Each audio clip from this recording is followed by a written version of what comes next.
Yes, maligayang araw sa ating lahat. Welcome back sa panibagong presentation ngayon, which is the Kawasaki KLX 140 RF natin. At syempre, dito pa yan sa Gold Moto Trading Kawasaki Crib, S.C. Cortez Branch, Mandaue City, Cebu. Ang kanyang cash price is 160,000 pesos. Cash basis ito. Anyway, before I forget anything else, ang channel pala natin is nagbibigay ito ng basic informations tulad ng specs, features, at ang kanyang price nito. At kung bago ka pa lang sa channel ko guys, at kung sa tingin mo ay swak na swak ito sa'yo, welcome sa munting channel natin. Ako ni Show TV, I am Inan, at your service. And don't forget to like and subscribe at pakipindot na rin sa kanyang notification bell nito para updated ka sa bagong upload.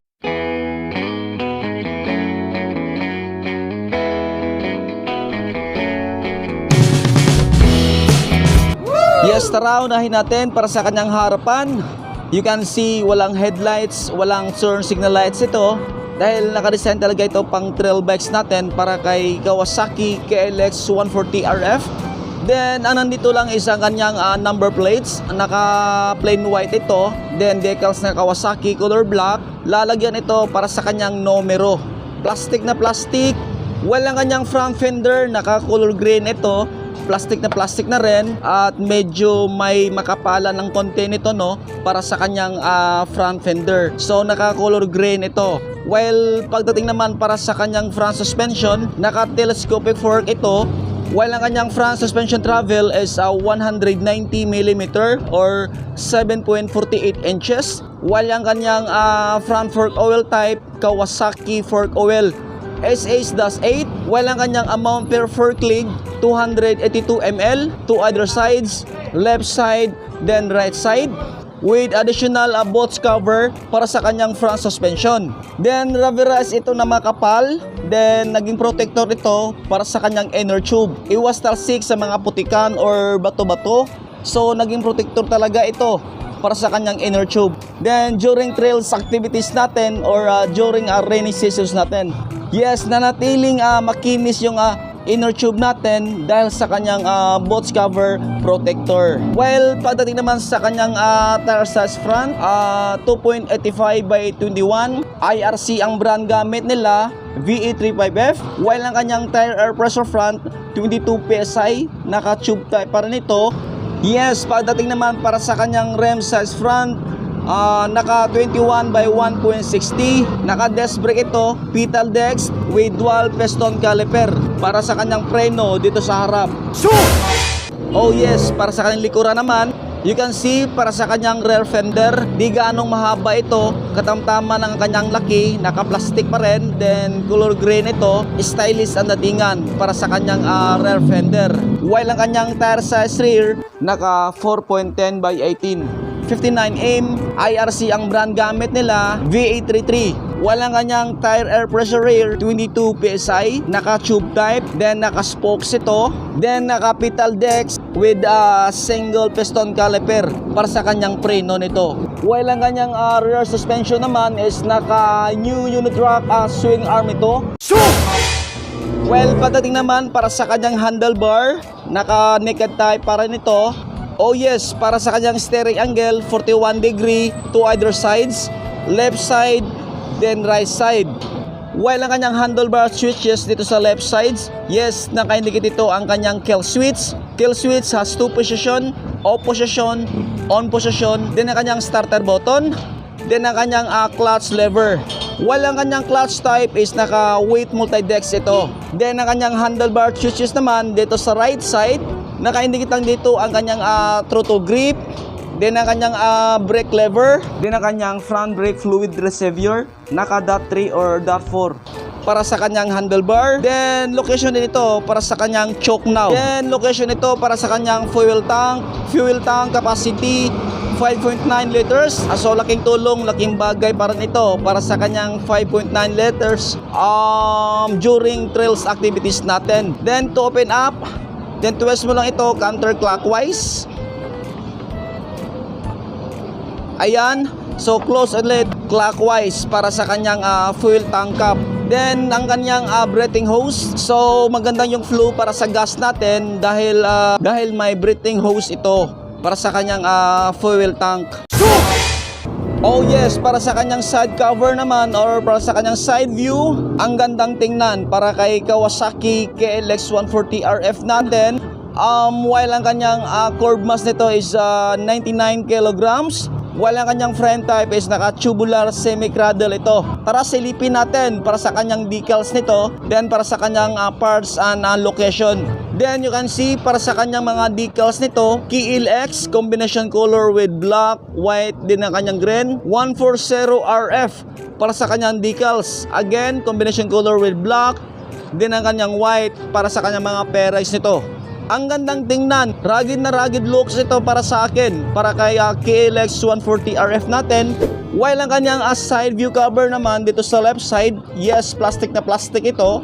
Then naka plain white lang ito dahil lalagyan ito para sa kanyang numero, dahil naka-design ito pang trail bikes natin. Pagdating naman para sa kanyang driver seat, ayan, you can see katamtaman ng kanyang haba nito. Then napag-rough dito sa bandang gitna para sa kanyang driver seats. Yes, tara silipin naman natin para sa kanyang compression damping adjuster. Compression damping adjuster has 4 position.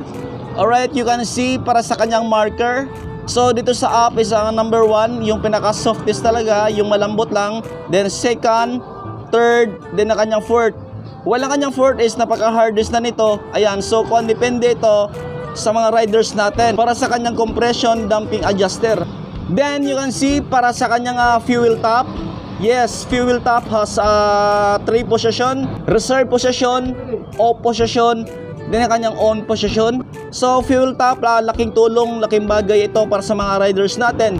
Alright, halimbawa kung tatanggalin mo ang kanyang fuel tank while naka-fuel top off ka, so safe na safe yung gas natin ay hindi tumatagas kung saan-saan. So laking tulong, laking bagay para dito para sa kanyang fuel top. Then silipin naman natin para sa kanyang rider putres, metal na metal ito. Then solid na solid, hindi gaanong kalakihan para sa kanyang rider putres. Napag-stylish ang datingan nito dahil naka-design ito pang trail natin. While ang kanyang side stand naman, metal na metal, naka-plain lang ito, naka-standard pa rin. So walang side stand switch ito. Then location naman ito para sa kanyang gear shift pedal, metal na metal, naka-plain lang talaga ito. Then hindi ganong kalakihan para sa kanyang pangkat. Napagkamalit na itong lang tingnan and actual, pero solid na solid naman. Walang kanyang transmission type is naka 5-speed constant maze return shaft. Walang kanyang gear shift pattern naman is naka 1 down then all up. Yes, from neutral, 1 down para sa first gear, up ulit para sa second gear, third, fourth, and fifth. With additional engine cover ito. Wow, ang gandang tingnan, no? So dito sa bandang ilalim naman, you can see plastic na plastic ito, nga solid color black. So naging protector ito para sa engine natin dahil during trails activities, not expected talaga, no? Baka matamaan ng mga bato-bato or ano para sa engine natin dito sa bandang ilalim. So laking tulong, laking bagay para nito para sa engine natin. Tara silipin naman natin para sa kanyang swing arm nito. Wow, solid na solid. Naka-alloy ito mga friends for me, no? Syempre, correct me if I'm wrong, talagang solid na solid tingnan ito para sa kanyang swing arm. Naka-design talaga ito mga friends pang trail bikes talaga. With additional chin cover, not fully talaga, plastic na plastic. With additional chain guide, ayan, plastic na plastic pa rin ito, yung color puti. Napaga makapal itong tingnan mga friends. So laking tulong, laking bagay para dito para sa mga chin drive natin na hindi tumatalsik kung saan-saan. Ayan, so pagdating naman sa kanyang rear sprocket, yes, naka 50-70 ito kung maklaro nimo. While ang kanyang front sprocket naman is naka 14T with additional cover ito. Ayan, plastic na makapal mga friends with design na bilog na bilog. Ang gandang tingnan. Oh yes, before I forget anything else, ang kanyang cash price pala is 160,000 pesos. Cash basis. Napakagandang tingnan para sa kanyang side view dito sa right side. Tara let's samahan nyo ko para sa kanyang pairings at ang kanyang parts and location nito. Let's go!